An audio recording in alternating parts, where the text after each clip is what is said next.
This project, E-Learning Needs in Agriculture, is about developing pathways for access to higher education for people in rural areas of Australia.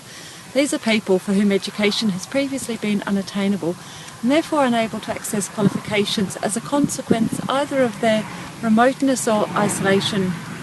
The project is premised on the Diploma of Agriculture as it doesn't have prerequisites or entry requirements as many other courses do, and this doesn't block access to the course. It was selected as this is what many rural people are doing in their daily working lives, demonstrating the very knowledge and skills that are required of that qualification. Our focus specifically was on the business skill set, which contains 4 out of the 10 required units of competency. We felt that the 4 business units would act as a taster for what was to come, and so that they could complete the rest of the qualification with the confidence to be able to do so. The focus, while not only brings education to rural areas, it's also about equipping and providing the students with a new set of technology skills. As importantly, the need also to equip the teachers with the skills to integrate technology into their teaching in pedagogically defensive ways. The project has allowed us to focus more on the instructional design of learning content. This has meant that we have extended our thinking about pedagogical models in an online learning environment, and the learning management system that we used has meant the teachers were introduced to a different learning management system, different to what they were using, and therefore a different model for teaching. The learning management system in this case was WA159.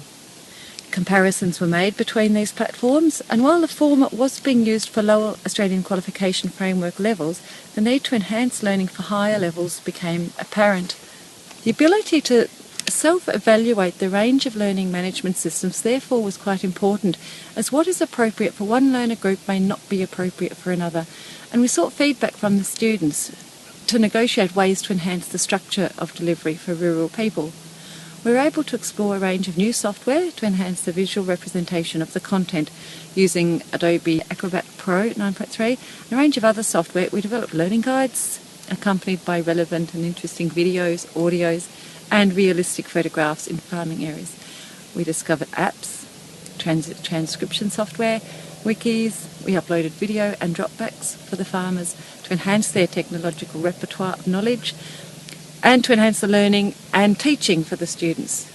The online meetings also were invaluable. These were conducted through Collaborate by the strategy and were highly appreciated as we were exposed to effective uses of technology integration and teaching in an online environment. We're also able to understand and apply the web accessibility standards, as well as being able to evaluate and critique accessibility and technical issues with other learning management systems and the ones that we had been using. Benefits to our organisation are that it has enabled the development of technological skills and knowledge of both the student and the teachers. From a teacher perspective, these skills can be transferred across industry areas and disciplines. And as the Institute espouses an open learning philosophy, the skills have become just-in-time learning for us. It's given us the opportunity to train other staff in the use of a range of technologies with which we have been exposed. Furthermore, it has exposed a dichotomy of traditional versus constructivist teaching approaches in the vet sector, and that has provided us, and therefore the organisation, with greater awareness of the interaction between pedagogical design and content knowledge using technology.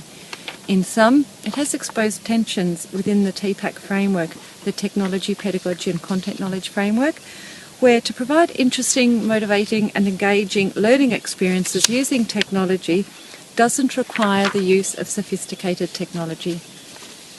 Rather, an understanding of the organisation's context, its teachers and learners, determines the appropriateness and the elaborateness of the technology required, and this understanding is essential in determining the readiness of our organisation to teach in an online environment.